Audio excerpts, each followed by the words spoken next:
Frank Lanfit is a correspondent for NPR and author of the recent book, The Shanghai Free Taxi. He joins me now from London. What exactly did Parliament vote on this morning? Well, Boris Johnson, the prime minister, wanted them to vote on his Brexit withdrawal agreement that would take the country out, ideally from his perspective and from the deadline at the end of this month. But instead, lawmakers in the parliament had a different idea. They're concerned that they can't get all the legislation finished in time, and they were afraid that the United Kingdom could inadvertently crash out of the EU with no deal at all, causing a lot of economic damage. So what they said, they've passed an amendment saying we will approve this only once all the legislation has gotten done. So this has actually delayed the vote. Who was responsible for setting up, for orchestrating the possibility of a delay? Well, there were a number of lawmakers who were very concerned about crashing out of the EU. And also, I got to be honest, there's a lot of distrust of Boris Johnson. You remember last month, he suspended Parliament here. The Supreme Court of the United Kingdom slapped him down and said, "You broke the law." And so there was concern that either through accident or perhaps deliberately, some Brexiteers might try to foil things, basically mess up the legislation so that the country crashed out. So people, even people who want to vote for this deal, were very worried, and so they backed the amendment, compelling him to ask for an extension from Brussels. What must Boris Johnson do legally now? Legally, he is supposed to write a letter tonight to Brussels asking for an extension. He says he won't do it. He just refuses to. And the reason is that all along he said that he would rather die in a ditch than go back to Brussels and promise to get the country out. Because, of course, it's been almost 3.5 years since the 2016 Brexit vote. And so he's adamant he won't do it. What are the true sticking points?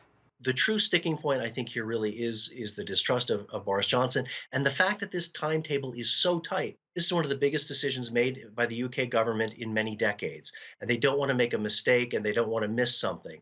Well, The Hill is reporting that the U.S. Chamber of Commerce is calling for the deadline for Brexit to be extended, which leads me to wonder what's been the economic impact of all of these delays? I was on a train recently up to Manchester, and I met two people who work in they're headhunters in the city of London, the financial district. They voted to remain in the EU.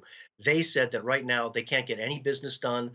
People can't make a decision because there's been so much uncertainty, and in fact, they would actually back Boris Johnson's deal. So they actually were switching sides. So from a business perspective, I think that this uncertainty has cost a lot. What do average people think at this point? They're exhausted. What you hear a lot from people is get Brexit done. Nobody thought, certainly when this was sold to people, the Brexiteers said this would be easy. It's been anything but. And I think there's a tremendous amount of Brexit fatigue. Even some people who voted to remain would like to see this done. I hear it even from some young people. So I think people are very tired of it. It's very interesting. You talk to people and they'll say, even if there is short term economic damage, I just want the country to move on. It's very striking. That said, thousands were out today saying we need a new referendum in this country. The deal that Boris Johnson has is not at all what we voted for 2016. So the country also remains very divided. What is supposed to happen next? What are the next milestones? What I think that we will see is on Monday or Tuesday, Boris Johnson will try to bring this bill back. We will also see lawmakers go back to the courts to force him to ask for an extension from Brussels.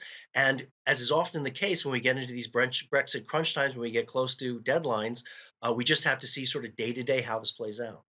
NPR's Frank Langfit. Thank you so much. Thanks for having me, Allison.